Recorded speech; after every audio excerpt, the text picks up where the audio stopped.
Fast track আদালতত আৰম্ভ জুবিন মৃত্যুৰ গোচৰৰ প্ৰক্ৰিয়া।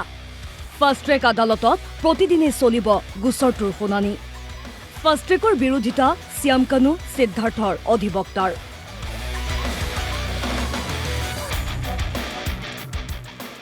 ফাষ্ট ট্ৰেক শুনানিৰ বাবে প্ৰস্তুত নহয় সিদ্ধাৰ্থ শ্যাম কানুৰ অধিবক্তা।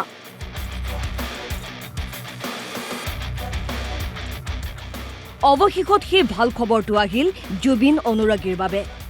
এতিয়াৰে পৰা ফাষ্ট ট্ৰেক আদালতত প্ৰতিদিনে হ'ব জুবিন গাৰ্গৰ ৰহস্যজনক মৃত্যুৰ শুনানি প্ৰক্ৰিয়া। কামৰূপ সত্ৰ ন্যায়াধীশৰ ৩ নম্বৰ আদালতত আজিৰে পৰা আৰম্ভ হৈছে এই শুনানি। ন্যায়াধীশ শৰ্মিলা ভূঞাৰ ফাষ্ট ট্ৰেক আদালতত প্ৰথমটো শুনানি। এই ফাষ্ট ট্ৰেক আদালতৰ শুনানিৰ বাবে প্ৰস্তুত নহয় শ্যাম কানু মহন্ত সিদ্ধাৰ্থৰ অধিবক্তা। এতিয়া ডে টু ডে হ'ব বুলি কৈছে। আজি ডিফেন্স লয়াৰেও সময় বিচাৰিছিল, তেওঁলোকে যেনেদৰে সদায় বিচাৰে, কিন্তু মাননীয় ন্যায়পালিকা আৰু নতুন যিগৰাকী বিচাৰপতি আহিছে তেখেত মহোদয়ে সেই কথাটো কৈছে যে এতিয়াৰ পৰা ডে টু ডে যিহেতু হ'ব, আগবেলাও হ'ব পিছবেলাও হ'ব, সময় তেনেকৈ লৈ পেলাই কৰা হ'ব। জুবিনৰ দেহৰক্ষীক লাগে SITয়ে জব্দ কৰা মোবাইল বিচাৰি নন্দেশ্বৰ বৰাৰ আদালতত আবেদন। আদালতে খাৰিজ কৰিছে সেই আবেদন। আৰু আজি নন্দেশ্বৰ বৰাই এখন পেটিশ্যন দিছিল আপোনাৰ জিম্মা বিচাৰি ফোনটোৰ, তো সেইখন তেওঁ ৰিজেক্ট কৰিছে। আমাক শুনি দুপক্ষক শুনি, যিহেতু আমি কৈছিলোঁ যে এইটো প্ৰাইমেৰী ডকুমেণ্ট হয় আৰু এইটো কেছ প্ৰপাৰ্টি হয়, আমি দিব নোৱাৰোঁ।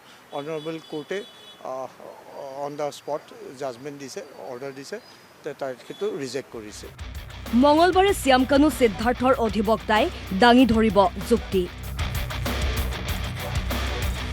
কি কাৰণত শ্যাম কানু সিদ্ধাৰ্থৰ বিৰুদ্ধে হত্যাৰ গোচৰৰ চাৰ্জ ফ্ৰেম লগাইছে তাৰ হৈ দিব যুক্তি।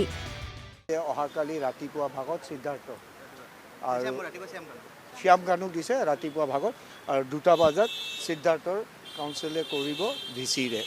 তো তেওঁলোকক শুনাৰ পিছত বাকী কেইজনো আৰু আসামী বাকী আছে যাৰ যাৰ ডিচাৰ্জ পেটিশ্যন, তেওঁলোকৰো শুনি তাৰপিছত আমাৰ ৰেছপন্সটো অনাৰেবল কোৰ্টে ল'ব। ফাষ্ট ট্ৰেক আদালতৰ শুনানিৰ দিনটোত আদালতত উপস্থিত থকা গৰিমা শইকীয়া গাৰ্গৰ প্ৰতিক্ৰিয়া। আমি আগ্ৰহেৰে বাট চাই আছো, কম দিনৰ ভিতৰতে আমি ন্যায় পাম।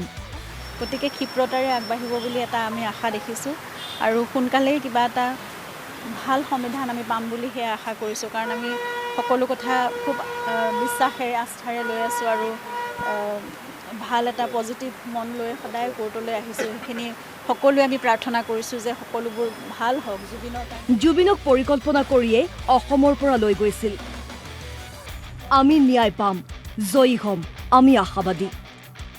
এই মন্তব্য জুবিনৰ সহশিল্পী পাৰ্থপ্ৰতিম গোস্বামী আৰু ৰাজা বৰুৱাৰ।